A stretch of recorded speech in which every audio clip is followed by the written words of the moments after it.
Hujambo na karibu mtazamaji wa The World News katika kipindi hiki cha ulimwengu wa siasa. Mimi ni Adam Hussein. Umoja wa Ulaya EU unatafuta wasambazaji wapya wa gesi, kwani kuegemea zaidi kwa gesi asilia iliyotengenezwa Marekani LNG na kuzorota kwa uhusiano na Washington kumeibua wasiwasi juu ya usalama wa nishati. Mataifa ya Magharibi hasa Umoja wa Ulaya ni kama vile wanaanza kuihama taratibu Marekani. Nchi hizo zimeingia makubaliano katika siku za hivi karibuni na India, baadhi ya mataifa yakiingia uhusiano na Uchina. Umoja wa Ulaya umekabiliwa na kuongezeka kwa bei ya nishati tangu kupunguza uagizaji wa mafuta na gesi kutoka Urusi kufuatia kuongezeka kwa mzozo wa mwaka 2022 wa Ukraine. Kuhama kutoka kwa gesi ya bomba la Urusi isiyo na bei ghali kumeongeza utegemezi wa nishati ya Amerika, wakati sheria iliyopitishwa wiki hii inataka nchi wanachama kusitisha uwasilishaji wowote wa gesi kutoka Urusi ifikapo mwishoni mwa mwaka 2027 na kuiacha EU ikikabiliwa na hatari za usambazaji. Inaonekana mataifa hayo wakati huu yameingia makubaliano na mataifa kama vile China pamoja na India, ambayo pia mataifa hayo huchukua gesi kutoka Urusi. Kwa hivyo ni yale ambayo wanakwepa kuitengenezea fedha Urusi, ambayo itaendeleza vita vyake huko nchini Ukraine. Kamishna wa nishati Dan Jorgensen aliwaambia waandishi wa habari Jumatano kwamba msukosuko wa kijiografia huko Greenland umekuwa wito wa kuamka kwa eneo hilo ambalo sasa linategemea Amerika kwa zaidi ya nusu ya vifaa vyake vya LNG.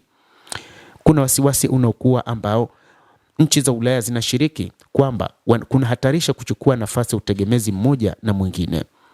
Mwakilishi wa Denmark katika tume ya Ulaya alisema, tunahitaji kubadilisha kadri inavyowezekana, na aliongeza akibainisha kwamba atasafiri kwenda Canada, Qatar na nchi za Afrika Kaskazini katika miezi ijayo kujadili namna wanavyoweza kupata nishati ya mafuta. Kwa sasa nchi za Ulaya zinakumbwa na hali ngumu ya kiuchumi kutokana na kukosa mafuta kwa bei nafuu ambayo walikuwa wakipata katika taifa la Urusi ambalo liliingia vitani na Ukraine. Hata hivyo, moja kati ya mambo ambayo nchi hizo za Ulaya ziliamua ni kuchukua hatua kama kuweka vikwazo dhidi ya Urusi, na moja kati ya hatua hizo ni vikwazo vya kutonunua mafuta pamoja na gesi, jambo ambalo limekuja kusababisha nchi hizo kujifukia katika dimbwi la kushuka kwa uchumi. Eneo linalojitawala la Denmark la Greenland limekuwa kitovu cha mpasuko wa kuvuka Atlantic tangu Rais Donald Trump wa Marekani alipotangaza mipango ya kuitwaa, akitaja utajiri wake wa madini na eneo lake la kimkakati, huku awali akikataa matumizi ya nguvu na vitisho vya ushuru wa forodha kwa wapinzani wa mpango huo. Trump amezidi kutumia nishati kama mwafaka katika mazungumzo ya kibiashara na EU.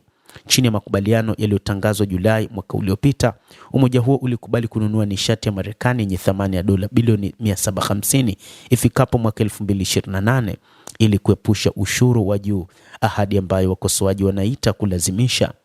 Kabla ya kuongezeka kwa mzozo wa Ukraine mnamo mwaka 2022, EU iliagiza 45% ya gesi kutoka Urusi, muuzaji mkubwa wa kigeni wa kambi tangu mwishoni mwa vita baridi. Vikwazo vya Magharibi na hujuma za miundombinu muhimu vimepunguza usambazaji wa gesi ya Urusi, na hata hivyo ununuzi wa LNG ya Kirusi na kambi hiyo bado ni muhimu. Akijibu uamuzi wa hivi majuzi wa Umoja wa Ulaya wa kupiga marufuku uagizaji wa gesi ya Urusi kutoka nje, msemaji wa Wizara ya Mambo ya Nje Maria Zakharova alisema hii inaweza kugeuza nchi wanachama kuwa watumwa duni dhidi ya Washington, huku akisema nchi hizo zitakabiliwa na hali ngumu ya kiuchumi ikiwa zitaendelea kuisikiliza Washington, ambayo ipo katika mipango ya kuuza mafuta yake kuelekea katika mataifa hayo. Mtazamaji, endelea kutufuatilia, lakini ni kusihi usisahau kulike, usisahau kucomment, kadhalika kusubscribe channel hii ili upate habari hizi kwa mapana kupitia hapa The World News. Naitwa Adam Hussein, endelea kuwa nasi wakati wote, endelea kutufuatilia uyajue mengi